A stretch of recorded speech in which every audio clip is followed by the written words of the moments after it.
afternoon, depending upon where you are. We're going to talk about chaplaincy. That seems to be a hot button profession for mid level professional seekers, and it has come with some controversy. But I think we need to have just a bit of a roundtable discussion on what chaplaincy is, what is its history, what is it, why is it popping up everywhere?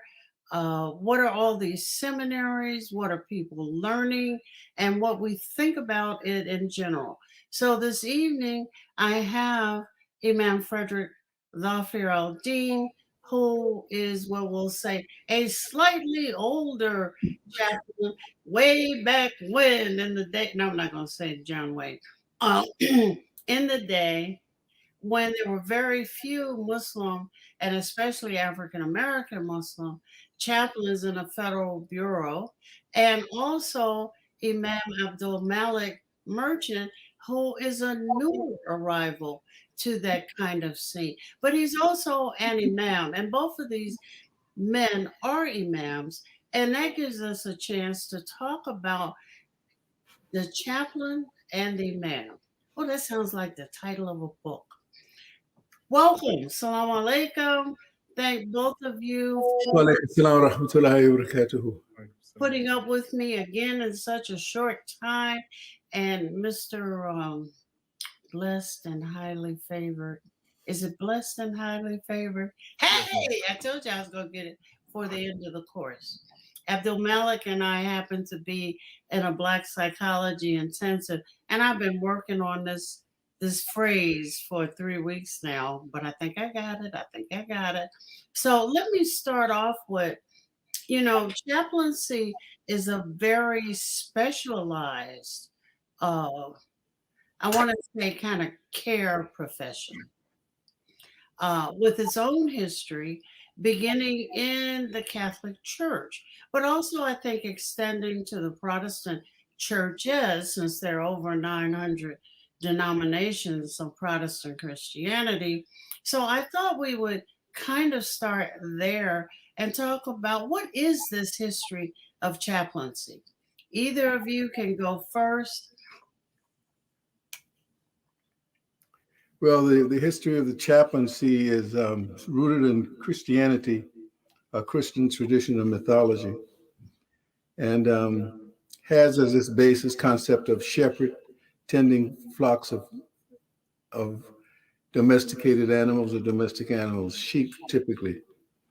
And the chaplaincy is the concept of sending the word of Christ to those people who cannot or will not come to the church itself for whatever reasons. They have some type of gripe with the church or what have you, or they are in places that are not readily accessible to the ordained ministry of the church. And so, Mhm. in order to reach those people out tending their flocks, this concept of the chaplaincy came into existence for the purpose of reaching the unpreached, those people who are outside the church. But also, they're in a fixed setting. Because the whole thing, technically, the way it's taught about prisons, and we know that that has not been the case in reality, is they were supposed to be places where you were in a kind of solitary environment, at least in this country, a solitary environment where you could reconnect with God. And the chaplain was supposed to help you do that, a kind of soul cleansing. But that was also before they cut off all your civil rights once you had been incarcerated. And on, jump in, Abdul Malik. No, I mean I couldn't agree more. I think there's an article by Bilal Ansari and Ibrahim Long. It's an academic paper about the history of chaplaincy, and then more specifically within the Muslim community. Um, but it started off in the prisons and then hospital settings as well as military. I see chaplaincy as four main areas. We have a community setting, so like an imam or someplace like that. You have higher education, universities, colleges, etc. military, which could or military in general, which I think you can put under that, prisons as well, just corrections in general, and then I think there's medical hospitals, hospice, etc. And Muslims have been in these different fields, but it is a very new and burgeoning specialty. Well, I know um, that outside of the prison setting, let's take the hospital chaplain, for example. If he or she is the only person on that evening and there are people needing their attention, what does the Muslim chaplain do? I mean, he's available. I'm not sure he's called upon. Um, and in the prison setting, I know years ago, it was such that the Muslim chaplain had to be the chaplain for everybody, not only Muslims. Is that still the case? I think outside of community settings, you will find Muslim chaplains having to serve in every other area, but probably most concentrated or most frequently in hospital medical settings.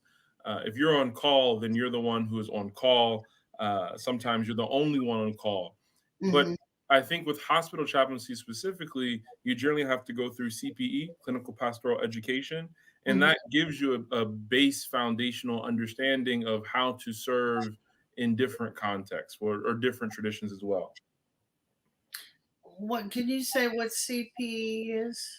The clinical pastoral education is essentially an intensive, well, depending on how you do it, sometimes it's a 8-16 week process, or sometimes it's a more condensed full-time process, but where you go learning countertransference, transference, you have Say supervised. what those things mean.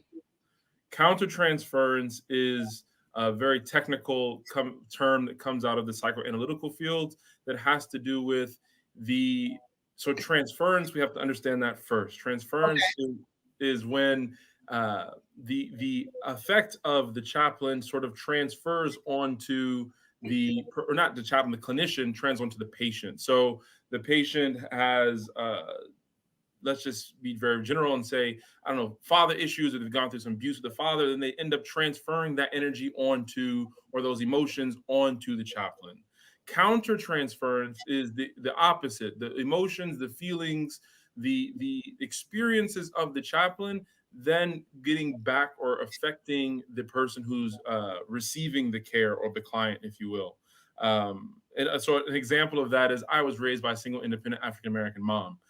One time I had a young woman come asking about marriage advice who was also a single young African American woman. And I said, listen, I'm biased because of my countertransference. My own experience may impact how I serve you. So you should go talk to someone else. And I referred her to someone else. So that's just an example of countertransference. And then to go back to CPE, you're going to learn these sort of clinical, psychoanalytical, psychological terms, but also how to use them in real time, note taking as well, etc.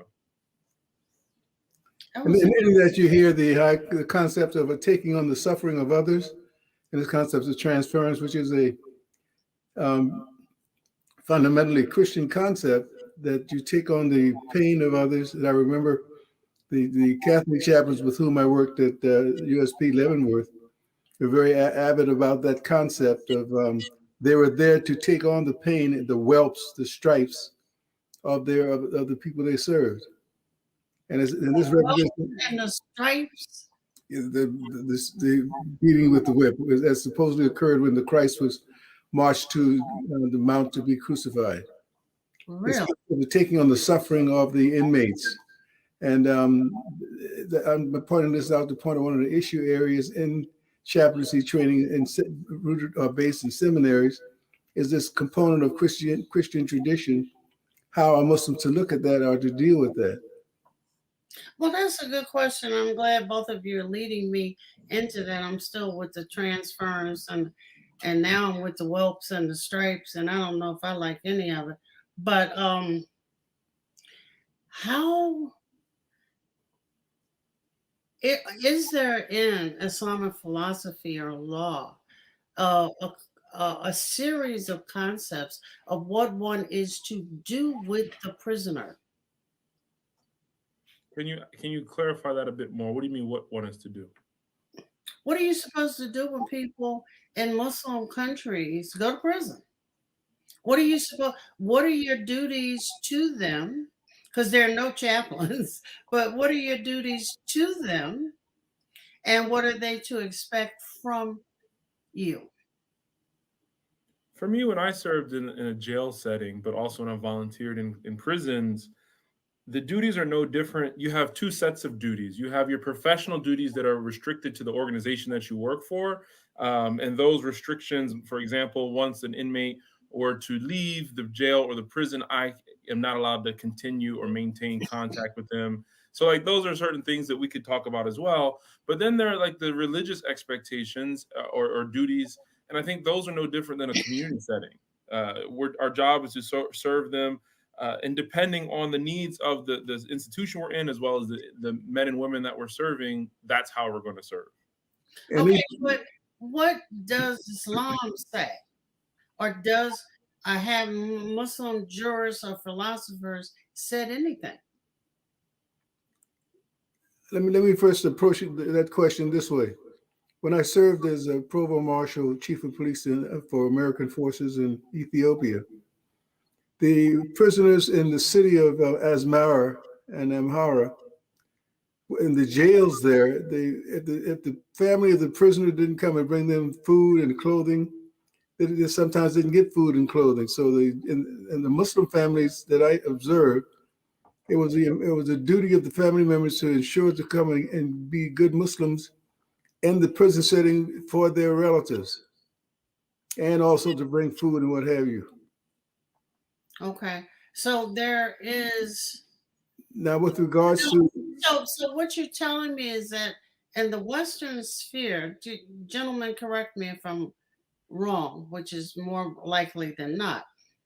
In the Western sphere, there needs to be a professional to take on the lesions and the stripes in the tradition of Jesus Christ, which is purely theological. In the other realm, it is purely practical. Families come and take care of prisoners. There's an understanding that you know what is right and what is wrong. You're going to go to Juma. Even in the prison, you're still going to go to Juma. So the approaches, whether they've been written about or not, are very different. I think the theological approach is different. I'm not sure the practical on the ground approach is going to be very different. And from my experience, you have the teaching aspect of it and you have the counseling aspect of it. The teaching aspect is teaching theology, teaching life skills, etc. And the chaplain or the clinical pastoral aspect of it is sitting with people, helping them through the emotional and sort of challenges that they're going through. I think the teaching aspect is going to look very different. And then the nitty gritty or the words, the concepts that are employed during the counseling is going to be different. But net, it's all going to be the same. We're helping someone through emotional challenges. Okay, we're going to take our first break. I would like for you to think about even the word pastoral, okay, and how we're Protestantizing Islam in the West by adopting the innermost conversations of a totally different religious tradition. This is Dr. Amina Al-Din. Don't get mad at me. I see Abdul Malik's lips poking out already with Critical Talk on Muslim Network TV, and we will be right back.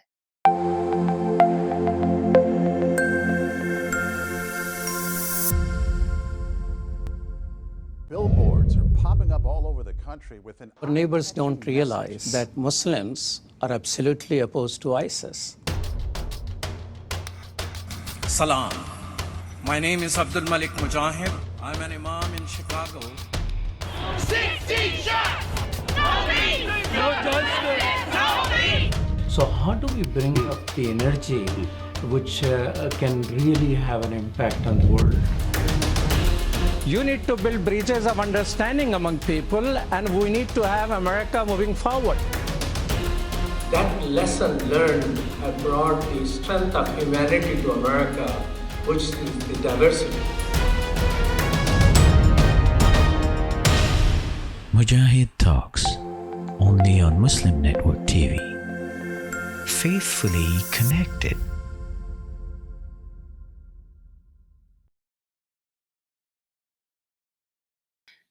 We're back. This is Dr. Amin Al-Din on Critical Talk for Muslim Network TV with Imam Frederick Dhalfar Al-Din and Imam Abdul Malik Merchant. And I left you guys what I wanted to, excuse me, being out of breath. I wanted to think about language. Think about language. Yeah, I got two people with beards and y'all just chiming away over here. Yeah, so this was beers before we have to stroke them.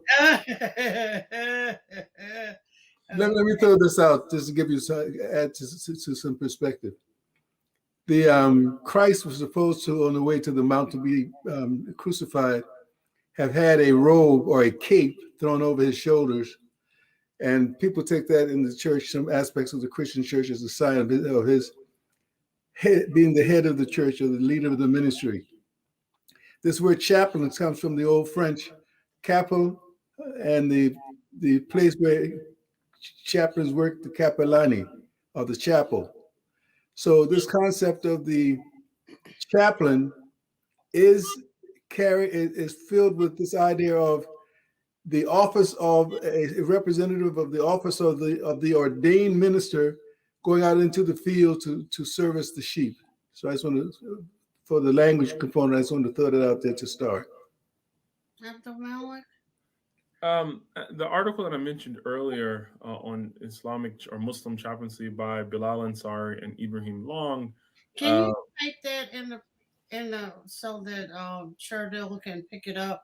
Yeah. I don't want to lose that. Go ahead. They mentioned everything that the Imam mentioned, but I think there's two different things. There's the language part of it, of the word chaplain and pastor and leading and being in charge of a people. But then there's the theological sort of different elements. As someone who graduated from a Christian seminary, I didn't have a problem with the language per se. I think that a challenge for Muslim students who are trying to become chaplains are going to be twofold. One, understanding Islam in general and having a grasp on it so that when they're actually doing the work, they know what they're talking about.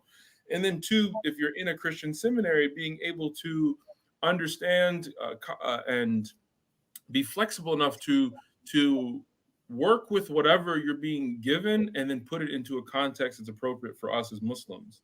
And so I think Let me ask you something on that, because in class, I often had to talk with Muslim students about there is no sin per se in the Quran. There are various levels of disobedience, but there's no sin. And when you adopt the centerpieces of someone else's cosmology, you may be confusing things that don't need to be confused. Do you know what I'm saying? So I think that I would differ with you in sin, but I think the fundamental part of sinning is we definitely differ with the Jews and Christians on that, like we're based in sin or we are sinful people by nature.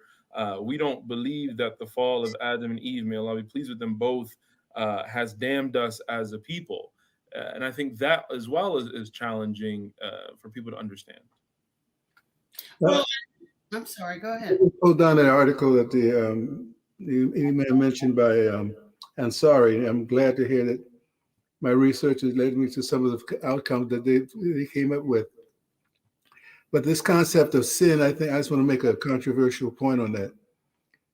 Sin at its basis in Christianity, the original sin is that we are not God. The Latin sin without, we are not God. And that is considered to be a sin that we are not God. And I throw that out there to show you some of the difficulties we have in trying to be pastorally led in seminaries and fulfill the Islamic responsibility. Not that it can't be done, but it's just how much of a minefield it is. But and I think Imam Abdul Malik was mentioning the fact that if the person going into chaplaincy is not as well versed as he is, they may have some difficulty. Oh, no doubt. No doubt. Just in, how to differentiate between where Christianity ends and where Islam begins, especially if they have previously been Christian, because the terms are familiar. I'm going to assume, I've never been Christian, but I'm going to assume that the terms are familiar.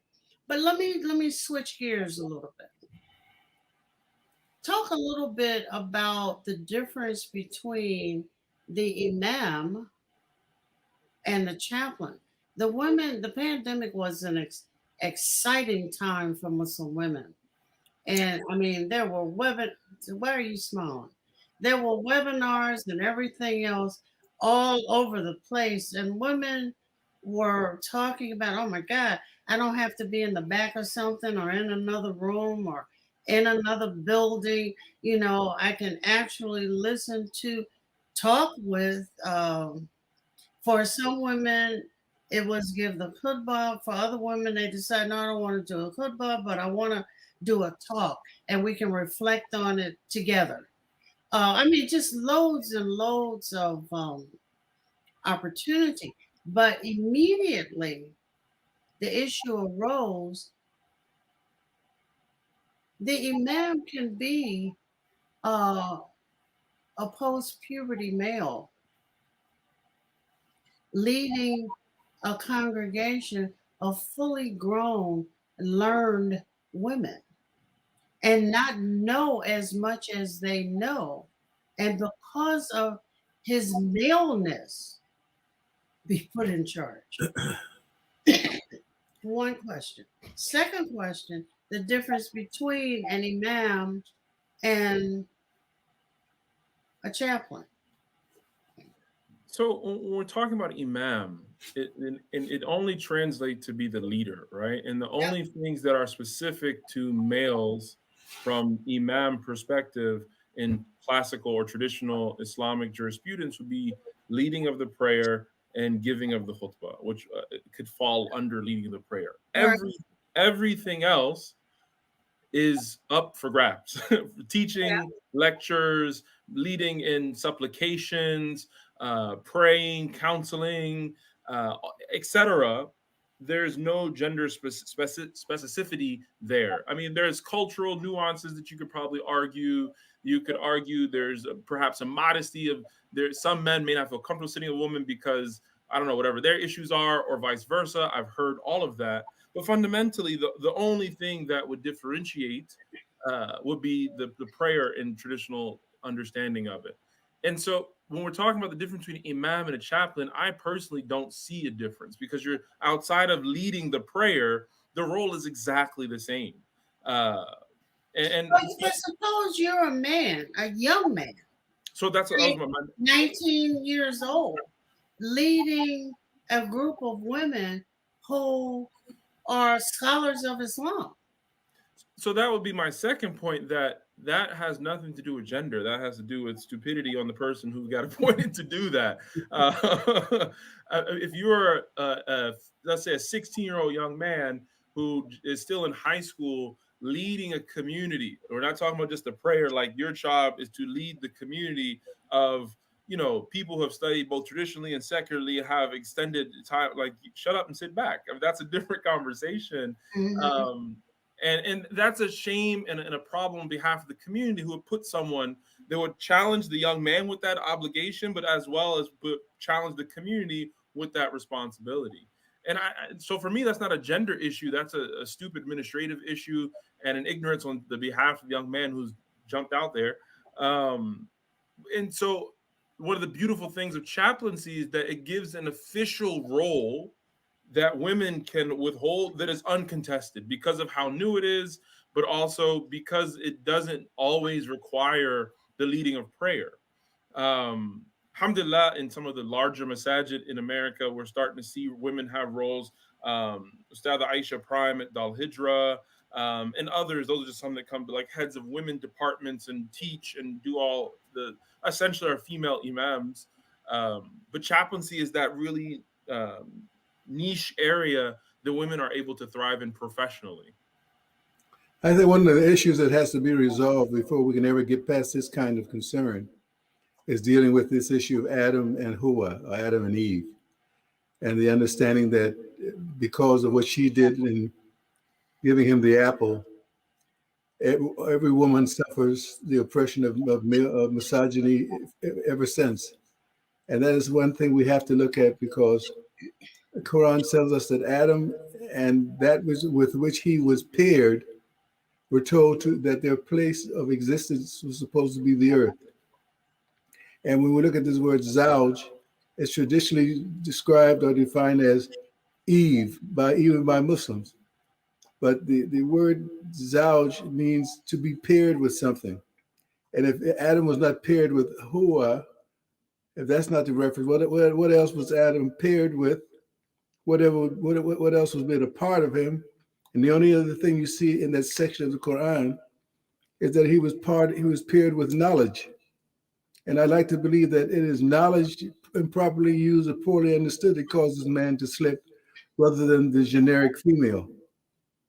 Yeah, absolutely. Islamically, in the Quran, it literally says, فَأَكَلَا مِنْهُمَا. Both of them ate from the tree. And that we differ with the Christian tradition with that. We don't put the blame on the woman. Allah literally says they both ate from it. So absolutely. But somehow or the other, it has wound up as a center point. And I want to go on and ask another question. I get these questions all the time. What are future issues as chaplaincy? No, let me go back.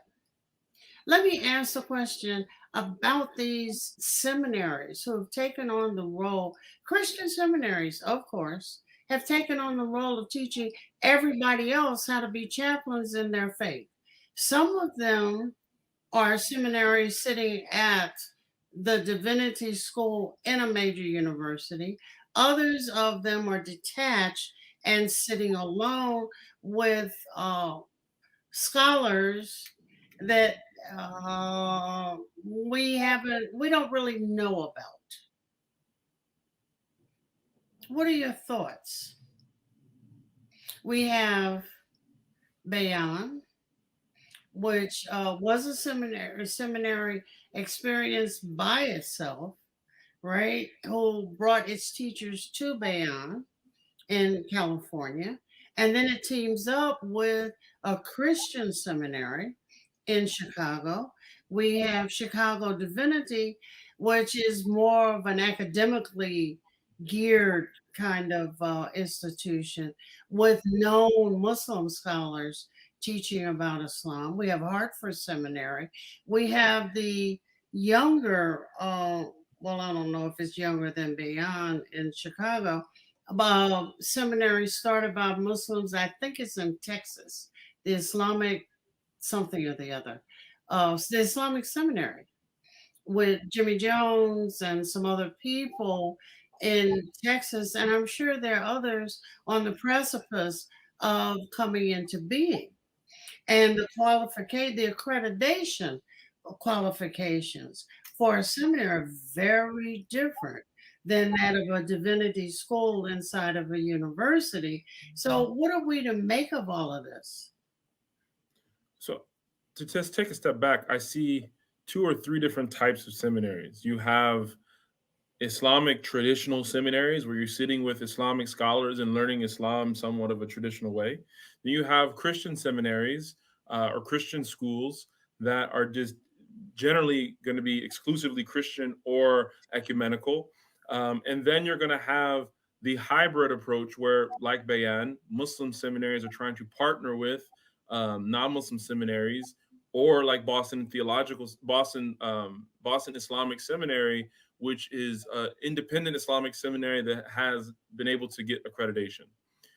The problem is to work professionally as a chaplain, whether it's in prisons, in hospital, not necessarily hospitals, but definitely in prisons, and definitely in federal prisons. Right. You have to have a degree in theology, preferably in divinity. And there's a certain number of course hours you have to take. In the federal prisons, it's 80 course hours, which most seminaries are only 74, 76. And so to get the accreditation, you have to go through one of these Christian seminaries. So like, just from a seminary perspective, I think those are the three that I generally see.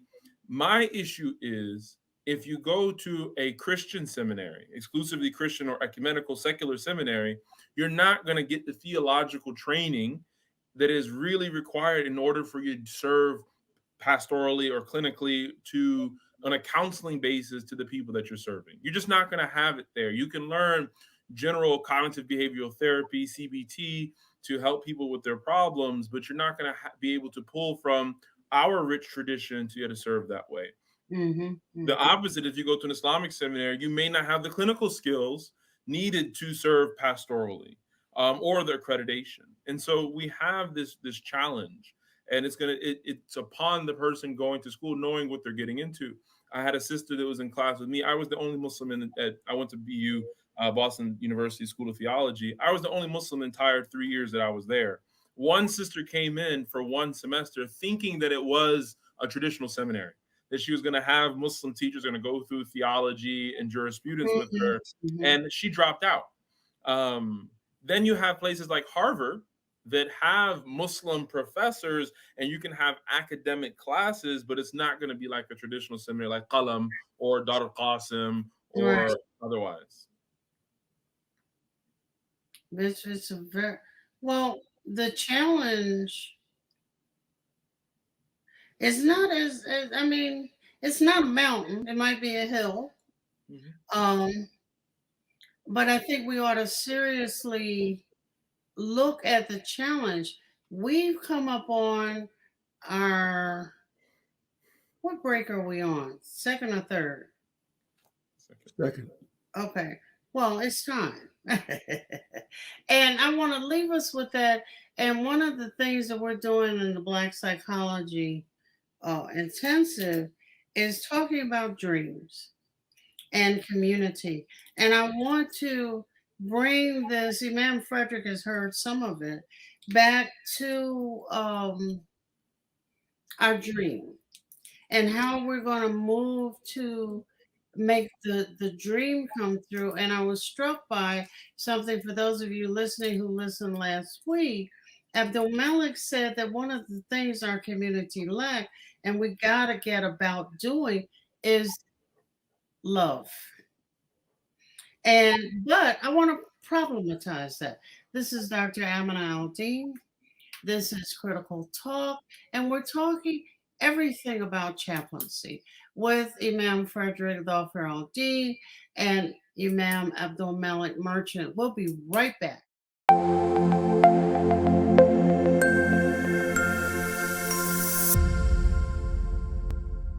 Assalamu alaikum. I love Adam's World because it makes me learn in a fun way. That Adam has a green face and orange hair. I like this song. I like how Adam sings. I like Adam's World because it makes me happy.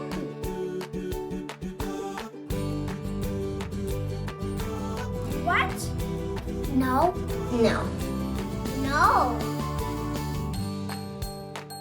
And here's Adam and here's Anissa. Adam is and his sister. Adam is a boy and he is really smart.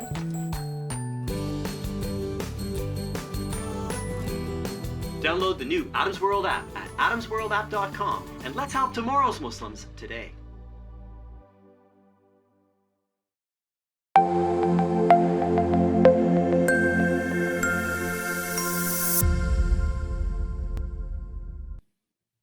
We're back. This is Dr. Amina Al-Din with two imams, Dhafir Al-Din and Merchant, and we're talking about everything about chaplaincy. And in our thinking about moving or perfecting or maturing, or however it is we want to think about it, back into a loving community, one of the things, and I guess I'm really talking about prison chaplaincy, that comes into being, we can talk about everything that's done to the African American community.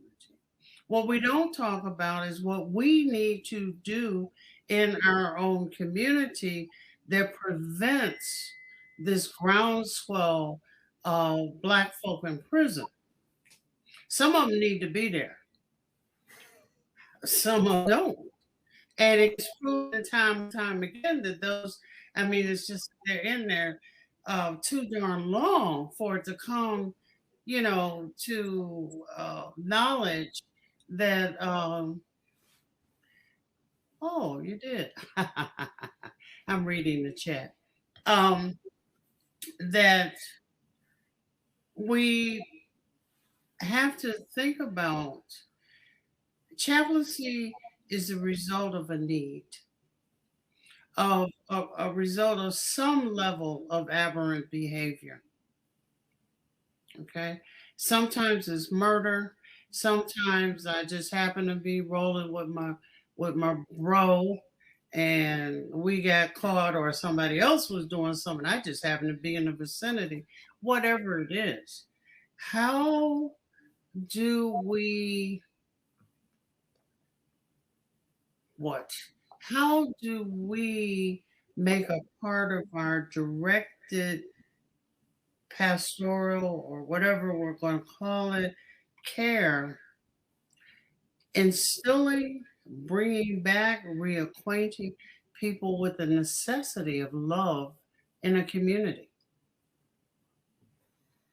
I mean, some of the problems that people have, and one of Abdul Malik's favorite sayings in this atomized world, is that it's us, the individual, we're unconnected.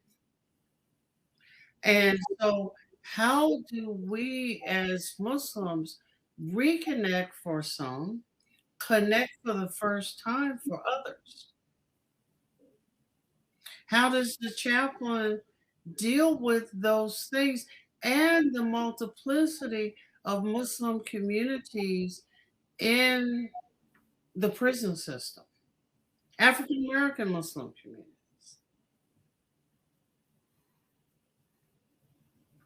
Don't y'all just look at me. So I want to push back a little bit. I don't think that the chaplain necessarily has to be the one serving if there is a problem. I would hope that people would speak with chaplains when there aren't problems. And I think that's where you're going to have the biggest transformations, when someone is actively looking for mentorship, looking for counseling, looking for care in good times, so that that relationship is established when the bad times occur. And I also think this chaplaincy, particularly from an Islamic perspective, should be multidisciplinarian, in that we studied Islam, we're studying psychology, we're studying sociology, we're studying all of these different things, philosophy, etc., to best serve the needs of the people we're with.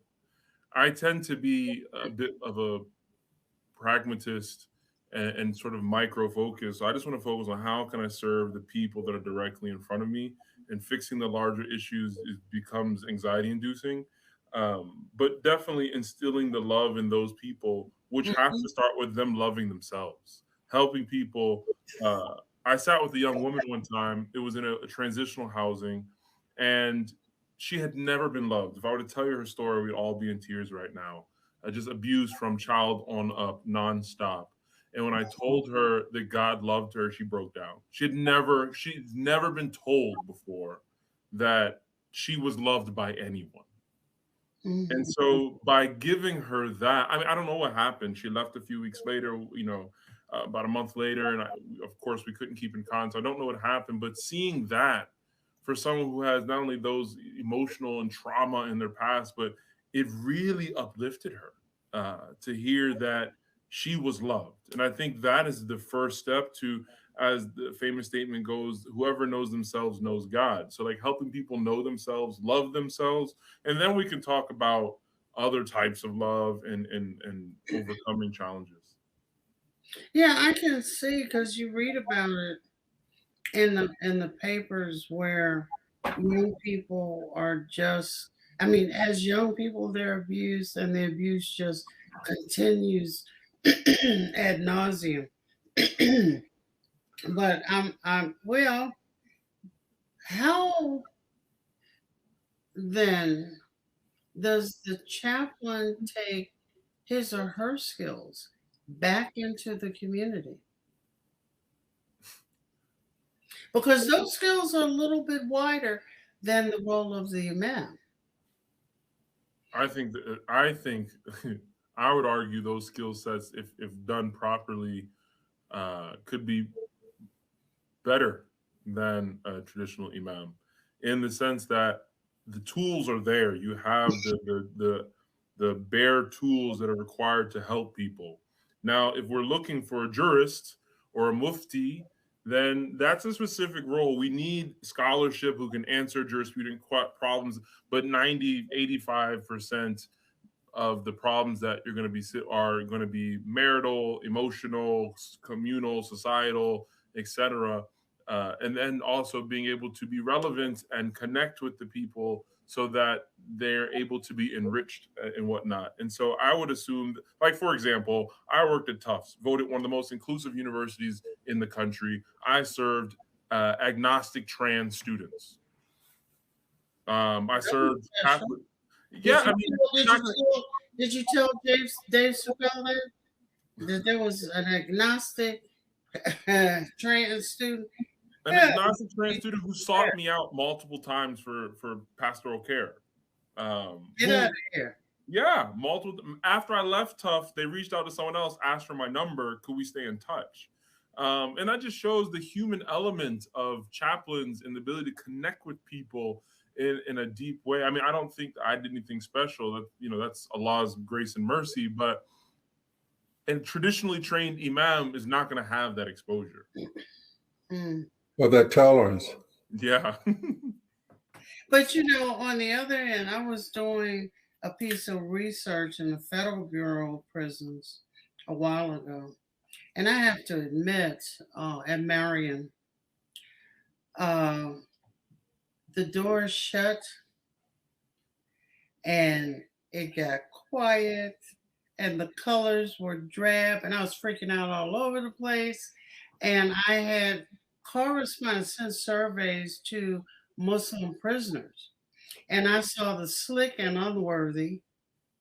I saw the dude who showed up to our interview with 2-3 crosses across his forehead and a couple of pairs of glasses on. And I'm just looking, he immediately caught that I was looking and began to explain, well, the right eye sees with this and the left eye sees with that. And I'm saying, And, you know, others who were a little more forthcoming, some were just honestly, I became Muslim because it allows me some privileges. Others who were sincerely had taken advantage of being quiet and really doing some soul searching. I could not, first of all, I couldn't have been an imam, a chaplain, or anything else there, and was in a hurry to get away.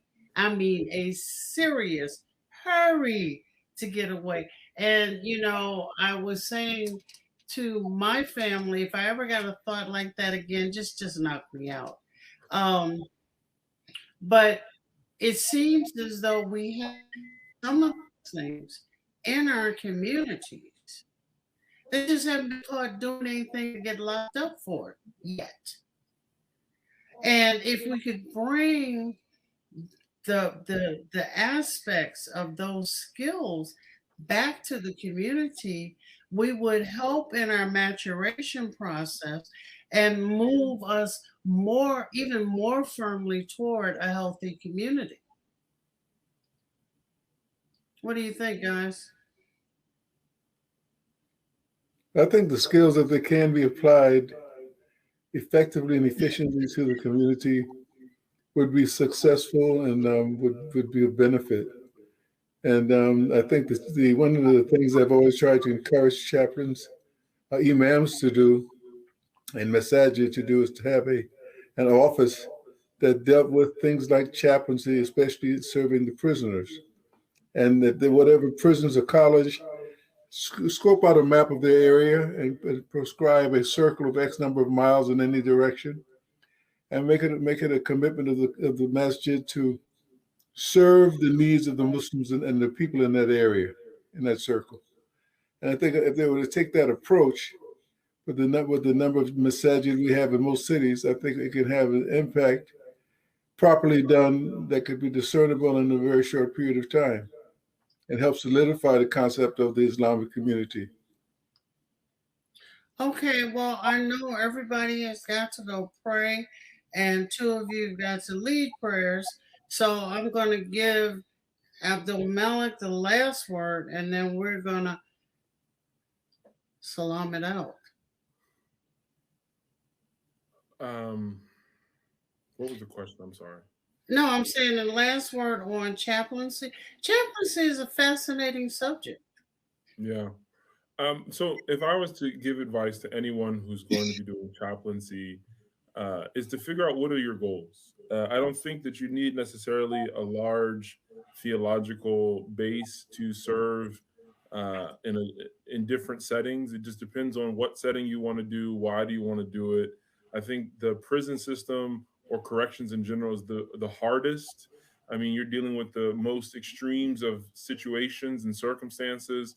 I mean, I was hearing your experience, Dr. Amina, and I was thinking, well, maybe he couldn't get two different glasses and he had to break two different ones and put them together. I could really see that being a situation, just like I knew people that accepted Islam just for the halal tray.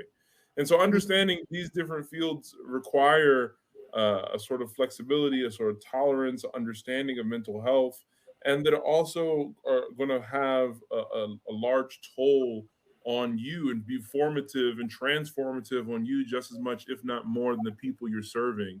And so, one, make sure that you have, you know what you want to do, and then seek the training for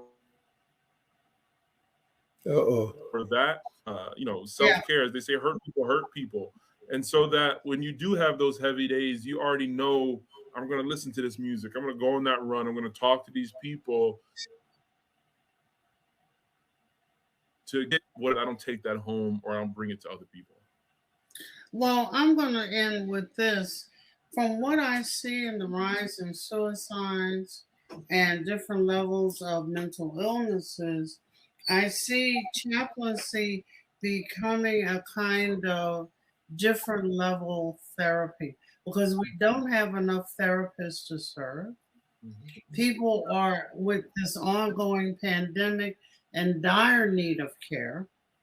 And maybe sometime in the future, I'll have you two on with the woman that leads FACE and some of the other organizations in a larger kind of roundtable. First, I think we kind of all know what the issues are, but some in our audiences may not. And they may not understand how, if we can push chaplaincy in that direction, we open potential for another kind of therapist, so that there's the chaplain, the psychologist, and the psychiatrist, kind of thing. So I want to thank both of you. Pray for me. Keep me in your dua. This has been I've learned a lot in this conversation, and hopefully our audience has also. This is Dr. Amin Al-D with Imam Frederick Al-D and Imam Abdul Malik Merchant, and I will be back tomorrow night. Tomorrow night we're having political talk. Assalamu alaikum.